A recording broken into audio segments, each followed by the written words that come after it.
Assalamualaikum warahmatullahi wabarakatuh. Pada video berikut ini kita akan membahas mengenai penjadwalan SJF atau Short-Term Job First. Nah, berbeda dengan materi video di sebelumnya yang membahas mengenai FJFS atau FIPO.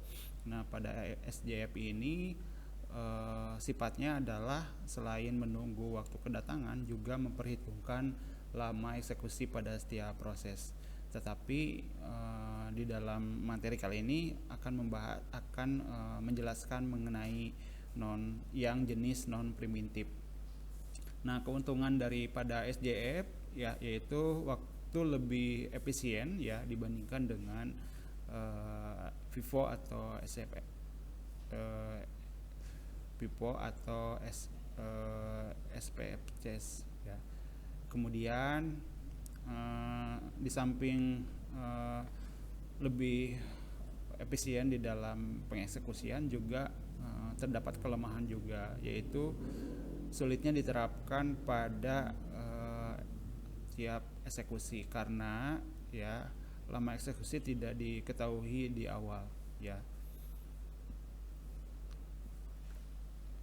Nah, lanjut saja, kita akan langsung diilustrasikan ke dalam sebuah ilustrasi tabel dan Gantt chart. Nah, di dalam contoh kali ini di sini ada 4 proses ya. Ada 4 proses, yaitu proses 0, proses 1, 2 dan 3. Kemudian waktu kedatangannya pun ada yang pertama yang pada detik ke 0 proses P0, kemudian pada P1 waktu kedatangannya ke detik ke 1, P2 detik ke 2, kemudian P3 detik ke 3. Kemudian lama eksekusi macam-macam ya, ada yang 5, kemudian 3, 8 dan 6. Nah, SJF ini selain memperhitungkan waktu kedatangan juga memperhitungkan lama eksekusi. Tetapi di sini yang sifatnya adalah non primitif. Kita ilustrasikan ke dalam Gantt chart di bawah ini ya. Mulai dari detik ke pertama P0 ini dieksekusi. Nah, 0 ini dieksekusi walaupun lama eksekusinya adalah 5. Nah, sementara tadi di awal bahwa selain waktu kedatangan juga memperhitungkan lama eksekusi ya. Walaupun pada P0 waktu kedatangannya yang pertama ya, kemudian lama eksekusi 5, meskipun ada yang lebih sedikit ya, ada di bawah 5 yaitu ada 3, tetapi karena sifatnya ini yang non primitif, maka P0 ini tidak bisa diganggu gugat, tetap harus dieksekusi walaupun lama eksekusinya 5 ya, dibandingkan dengan P1 ya, kedatangan yang ke-1 lama eksekusinya 3. Nah, ini tidak berlaku ya, karena yang sifatnya non primitif itu tidak bisa diinterpretasi, tidak bisa dialihkan ya, eksekusinya tetap itu harus dijalankan. Karena yang pertama kali menjadi kriteria adalah waktu kedatangan, kemudian setelah waktu kedatangan adalah lama eksekusi. Nah, PO proses P0 ini dieksekusi pada detik ke-0, kemudian selesai pada detik ke-5. Ini sudah muncul ya, ada 5. Nah, berikutnya adalah waktu kedatangan yang ke-1 pada P1 proses 1 ya, lama eksekusinya 3. Nah, kita bandingkan dari lama eksekusi di antara lama eksekusi di antara lama eksekusi yang ada pada tiap-tiap proses, barangkali ada yang di bawah 5. Nah, ternyata ada, yaitu adalah P1, lama eksekusinya 3. Maka P1 pada waktu kedatangan detik ke-1 lama eksekusinya 3 ya, maka akan selesai P1 pada detik ke-8. Nah, kenapa 8? Karena ditambahkan 3. Karena mulai eksekusi P1 itu mulai dari detik ke-5. Nah, ini detik ke-5. Jadi tinggal ditambahkan 3 menjadi 8. Nah, berikutnya P1 sudah selesai dieksekusi pada detik ke-8. Nah, berikutnya kita cari ya proses antara proses 2 P2 dengan P3 mana yang kira-kira lama eksekusinya sedikit. Nah, ternyata di antara P1 dan P3 lama eksekusi yang paling cepat atau yang paling sedikit adalah yang P3, yaitu 6. Nah, sehingga selain dari waktu kedatangan, kemudian lama eksekusinya dipilih yang 6. Maka 8 ditambah 6 sehingga selesai di waktu 14. 8 tambah 6 adalah 14. Maka proses atau P3 selesai di detik ke-14. Nah, P3 sudah selesai dieksekusi, baru yang terakhir adalah P2.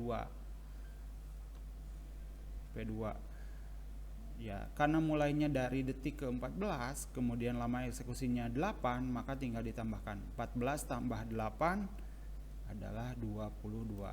P2 selesai di detik ke-22. Ya.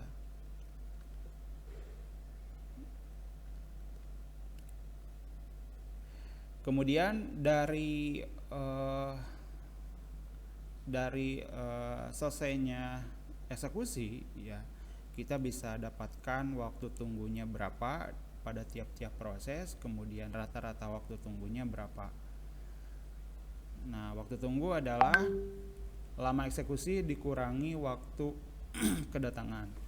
Jadi kalau P0 0, ini karena 0 dikurangi 0 ada 0.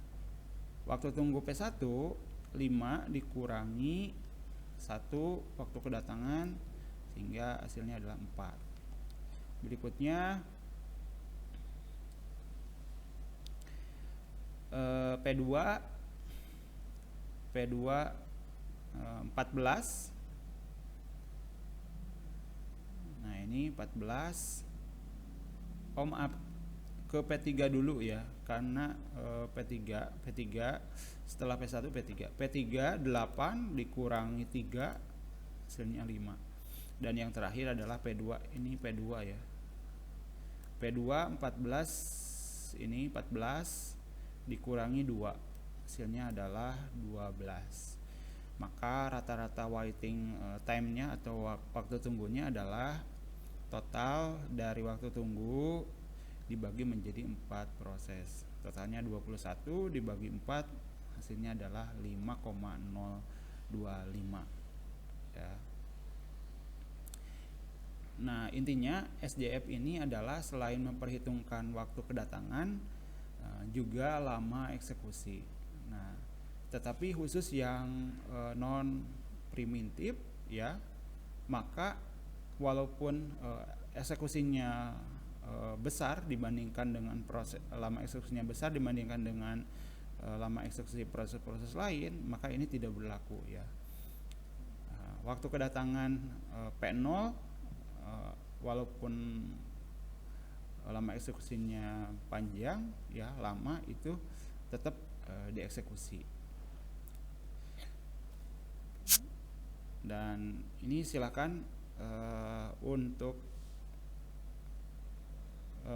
latihannya bisa dikerjakan. Ini contoh daripada SJF.